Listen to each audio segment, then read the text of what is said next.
देखिए, जहाँ तक सेफ्टी का सवाल है, ना तो डीजीसीए और ना ही एयर इंडिया कोई कंप्रोमाइज़ नहीं करते हैं। डीजीसीए बहुत स्ट्रिक्ट है, एयर इंडिया भी बहुत स्ट्रिक्ट है, क्योंकि आईसीपीए इंडियन कमर्शियल पायलट एसोसिएशन बहुत स्ट्रॉन्ग एसोसिएशन है। दूसरी चीज़, कोई इंजीनियर अपना लाइसेंस ताक पे रखना नहीं चाहता, इसलिए एयरक्राफ्ट बिल्कुल नीट एंड क्लीन पायलट को मिलता है। कोई पायलट भी सिर्फ साइड मिशन पे नहीं जाता, इसलिए सेफ्टी में कोई कंप्रोमाइज़ नहीं है।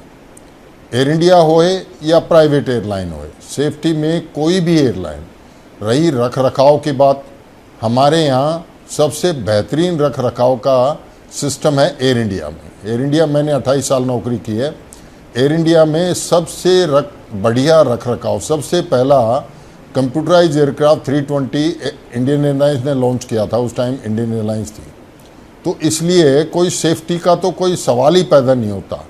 रही बात ये रोज़ाना एयरक्राफ्ट कोई वापस आ जाता है किसी में स्नैग, ये इत्तेफाक कहो या रोज़मर्रा में जो है ना चीज़ें पकड़ी जाती हैं, तो इसमें कोई डरने वाली या ऐसी कोई बात नहीं है। अगर एक्सीडेंट रेट देखें तो जहाज़ का एक्सीडेंट रेट कुछ भी नहीं है।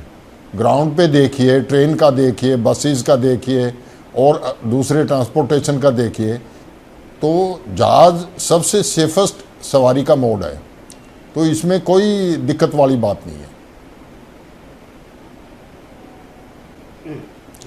देखिए, जब देश के अंदर ना ये ट्रेंड पता नहीं क्यों चलता है, इसके बारे में मैं तो कुछ ज़्यादा नहीं बोल पाऊँगा।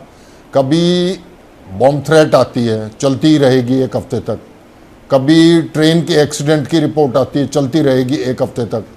कभी ग्राउंड पे बॉम्ब थ्रेट, आजकल तो नहीं आती जब से मोदी जी आए हैं, पहले आती थी, हफ्ते तक चलती रहे।